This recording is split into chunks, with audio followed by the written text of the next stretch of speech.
வணக்கம். தாய் டிவியின் பிரதான செய்திகளுடன் இணைந்திருக்கும் நான் ரோஷானி மனோரஞ்சன். முதலில் தலைப்புச் செய்திகள்.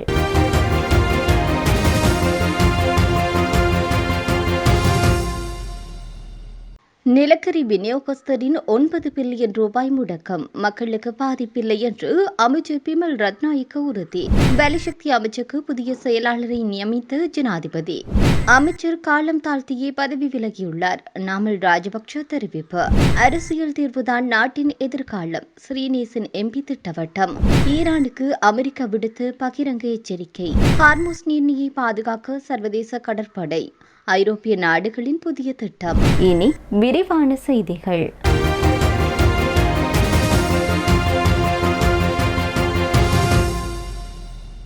தரம் குறைந்த நிலக்கரி இறக்குமதியினால் ஏற்பட்ட நஷ்டத்தை விடவும் அதிகளவான தொகையை விநியோகத்தர்களுக்கு வழங்காமல் அரசு தடுத்து வைத்தால் பொதுமக்களோ அல்லது அரசுக்கோ எந்தவிதமான நிதி இழப்பீடும் ஏற்படாது என போக்குவரத்து, நெடுஞ்சாலைகள் மற்றும் நகர அபிவிருத்தி அமைச்சர் பிமல் ரத்நாயக்க தெரிவித்துள்ளார்.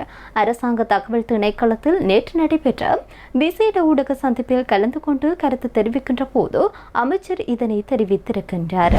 தரம் குறைந்த நிலக்கரி விநியோகம் செய்யப்பட்டமை தொடர்பான குறைபாடுகளை அடுத்து குறித்த விநியோகத்தருக்கு வழங்கப்பட வேண்டிய சுமார் 9.15 பில்லியன் ரூபாய் கொடுப்பனவை அரசு தற்காலிகமாக நிறுத்தி வைத்துள்ளது. இந்த தொகையானது மதிப்பிடப்பட்ட நஷ்டமான 8 பில்லியன் ரூபாவை விடவும் அதிகம் என்பது குறிப்பிடத்தக்கது. இறக்குமதி செய்யப்பட்ட நிலக்கரியின் தரம் குறைவாக இருந்ததால் சக்தி உற்பத்தி திறனில் பாதிப்பு ஏற்பட்டுள்ளது உண்மைதான். ஆனால் இந்த நட்டத்தை மக்களின் மின்சார கட்டணத்தில் சேர்க்க மாட்டோம் என்றும் பொது பயன்பாடு ஆணைக்குழு மிக தெளிவாக கூறியுள்ளது. தரம் குறைந்த 3 நிலக்கரி கப்பல்களுக்கான 5 பில்லியன் ரூபாய் கொடுப்பனவு ஏற்கனவே நிறுத்தி வைக்கப்பட்டுள்ளது. அத்துடன் குறித்த நிறுவனத்திடமிருந்து 15 மில்லியன் அமெரிக்க டாலர் பெறுமதியிலான செயலாற்றுகை பிணைப்பணமும் அரசால் தடுத்து வைக்கப்பட்டுள்ளது. விதிமுறைகளின்படி தரம் குறைந்த நிலக்கரியை திரும்பி அனுப்ப முடியாது என்பதனால் நிதி ரீதியிலான தண்டனைகள் மூலமே நட்டத்தை ஈடு செய்ய முடியும். எனவே இந்த விவகாரத்தில் ஏற்படும் முழுமையான நட்டத்தையும் விநியோகத்தர் ஏற்க வேண்டும். இதில் அரசுக்கோ அல்லது வரி செலுத்தும் மக்களுக்கோ எவ்வித சுமையும் இல்லை என்று தெரிவித்தார். ஜனாதிபதி அனுகுமார திசாநாயக்கவினால் பலசக்தி அமைச்சின் புதிய செயலாளராக ஜிஎம்ஆர்டி அபன்சு நியமிக்கப்பட்டுள்ளார். இதற்கான நியமன கடிதத்தை ஜனாதிபதியின் செயலாளர் நேற்றைய தினம் பிற்பகல் ஜனாதிபதி அலுவலகத்தில் வைத்து அவரிடம் கையளித்துள்ளார். நிதி மற்றும் பொருளாதார அலுவல்களுக்கான ஜனாதிபதியின் சிரேஷ்ட மேலதிக செயலாளராக பணியாற்றிய ஜிஎம்ஆர்டி அபன்சு இலங்கை திட்டமிடல் சேவையின் சிரேஷ்ட அதிகாரி. அவர் தேசிய திட்டமிடல், அரசு நிதி முகாமைத்துவம், பேரண்ட பொருளாதார முன்கணிப்பு, அபிவிருத்தி நிதியளிப்பு, நிதி பகுப்பாய்வு, வரிக் கொள்கை மற்றும் உயர்கல்வி திட்டமிடல் ஆகிய துறைகளில் நீண்டகால அனுபவமிக்க அதிகாரியாக பார்க்கப்படுகின்றார். அதன்படி ஜனாதிபதி செயலகத்தின் நிதி மற்றும் பொருளாதார அலுவல்கள் பிரிவின் பிரதானியாக பணியாற்றிய பொருளாதார நிர்வாகம் மற்றும் தேசிய அபிவிருத்தி முன்னுரிமைகள் தொடர்பாக மூலோபாய கொள்கை வழிகாட்டல்களை வழங்கியுள்ளார். அத்துடன் லுனாப ரோமன் கத்தோலிக்க பாடசாலை மற்றும் மொரட்டுவ உயர்நிலை ஆரம்ப பாடசாலையின் தன்னுடைய ஆரம்ப கல்வியை கற்ற அவர் கெப்பட்டிப்புல மகா வித்தியாலயத்தில் கனிஷ்ட இடைநிலை கல்வியையும் பண்டாரவளை புனித ஜோசப் கல்லூரியின் சிரேஷ்ட இடைநிலை கல்வியையும் பூர்த்தி செய்துள்ளார். மேலும் ருகுணு பல்கலைக்கழகத்தின் பௌதிகவியல் இளங்கலை பட்டத்தையும், கொழும்பு பல்கலைக்கழகத்தில் வளிமண்டல பௌதிகவியலில் முதுகலை பட்டத்தையும், ஆஸ்திரேலிய தேசிய பல்கலைக்கழகத்தில் பொருளியல் முதுகலை பட்டத்தையும் பெற்றுள்ளார். மேலும் ஜப்பானின் institute of developing economics advance school நிறுவனத்தின் அபிவிருத்தி ஆய்வுகள் தொடர்பான பட்டத்தையும், ஆஸ்திரேலிய தேசிய பல்கலைக்கழகத்தில் பொருளியல் முதுகலை பட்டத்தையும் பெற்றுள்ளவர்.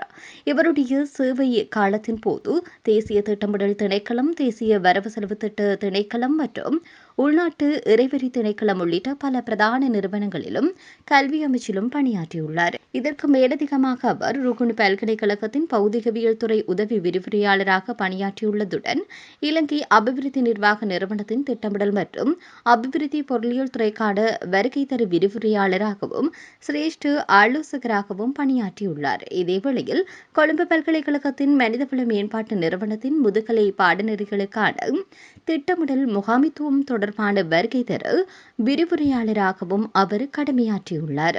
மின்கல மற்றும் எரிசக்தி அமைச்சர் குமார் ஜெயக்குடி காலம் தாழ்த்தியே பதவி விலகி இருப்பதாக ஸ்ரீலங்கா பொதுஜன பெரமுனவின் தேசிய அமைப்பாளர் நாமல் ராஜபக்ஷ தெரிவித்துள்ளார். தன்னுடைய எக்ஸ் தள பதிவொன்றை இடுவதன் மூலம் இந்த ஒரு விடயத்தை நாமல் ராஜபக்ஷ தெளிவுபடுத்தியுள்ளார்.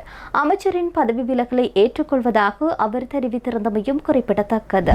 அமைச்சருக்கு எதிராக நாடாளுமன்றத்தில் முன்வைக்கப்பட்டுள்ள நம்பிக்கையில்லா பிரேரணைக்காக ஒரு நாள் முழுமையான ஒதுக்கப்பட்டதாகவும் தேசிய மக்கள் சக்தியின் அனைத்து உறுப்பினர்களும் இந்த பிரேரணைக்கு எதிராக வாக்களித்தனர் எனவும் நாமல் ராஜபக்ஷ தெரிவித்தார். இதன் மூலம் குறித்து அமைச்சருக்கு எதிரான ஊழல் மோசடி குற்றச்சாட்டுகளை ஆளும் கட்சியினர் உதாசீனம் செய்து அவருக்கு ஒத்துழைப்பு வழங்கியுள்ளமையை வெளிப்படுத்துகிறது என அவர் தெரிவித்தார். நிலக்கரி ஊழல் மோசடியினால் தேசத்திற்கு பல மில்லியன் ரூபாய் இழப்பு ஏற்பட்டுள்ளது என தெரிவித்தார். மேலும் அமைச்சரின் பதவி விலகல் ஊடாக ஏற்பட்ட நட்டத்திற்கு எவ்வாறான நியாயம் கிட்டும் என்பது தெளிவற்ற நிலையில் காணப்படுவதாக தெரிவித்தார். இறுதியாக இந்த பாரிய ஊழல் மோசடியில் ஏற்பட்ட இழப்பினை நுகர்வோரை ஈடு செய்ய வேண்டிய நிலை காணப்படுகிறது என அவர் தெரிவித்தார். பதவி விலகலின் ஊடாக உண்மையிலேயே இழப்பீட்டை செலுத்த முடியுமா என்பது கேள்விக்குரிய என நாமல் ராஜபக்ஷ தெரிவித்தார். அமைச்சருக்கு எதிராக கடந்த காலங்களில் ஊழல் மோசடி குற்றச்சாட்டுகள் சுமத்தப்பட்டிருந்தாலும் அவருக்கு மிகவும் பலம் பொருத்திய ஒரு அமைச்சு பதவி வழங்கப்பட்டதன் பொறுப்பினை ஜனாதிபதி அனுகுமார திசாநாயக்க வேண்டுமென்றே தெரிவித்துள்ளார். அவருடைய வரலாற்றை நன்றாக அறிந்திருந்த ஜனாதிபதி அவரை மின்வெளி மற்றும் எரிசக்தி அமைச்சராக நியமித்ததுடன் அவருக்கு எதிராக விசாரணை நடத்தப்பட்ட காலத்திலும் அவரை பாதுகாக்க முயன்றார் என குற்றம் சுமத்தியுள்ளார்.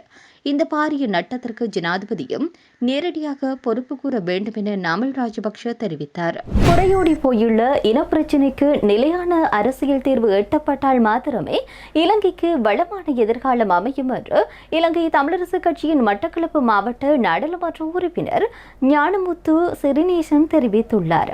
மட்டக்களப்பில் நேற்றைய தினம் நடைபெற்ற நிகழ்வொன்றில் கலந்து கொண்ட போது அவர் இந்த விடயத்தை தெளிவுபடுத்தியுள்ளார். அவர் மேலும் தெரிவித்ததாவது: பொருளாதார பிரச்சினைகளை தீர்த்துவிட்டால் இனப்பிரச்சினை முடிவுக்கு வந்துவிடும் என அரசு எண்ணக்கூடாது. தற்போதைய தேசிய மக்கள் சக்தி அரசு இடதுசாரி சிந்தனையுடன் செயல்படுவதாக கூறினால் கடந்த 75 ஆண்டுகால இனவாத அரசியலை விடுத்து அனைத்து மக்களையும் சமமாக மதித்து இனப்பிரச்சினைகளுக்கு நியாயமான தீர்வை பெற்றுத்தர வேண்டும். அவ்வாறில்லாமல் ஆக்கிரமிப்பு நடவடிக்கைகளை தொடர்ந்தால் இதுவும் கடந்த காலங்களை போன்றதொரு இனவாத அரசாங்கமாகவே மக்களால் பார்க்கப்படும் என குறிப்பிட்டார்.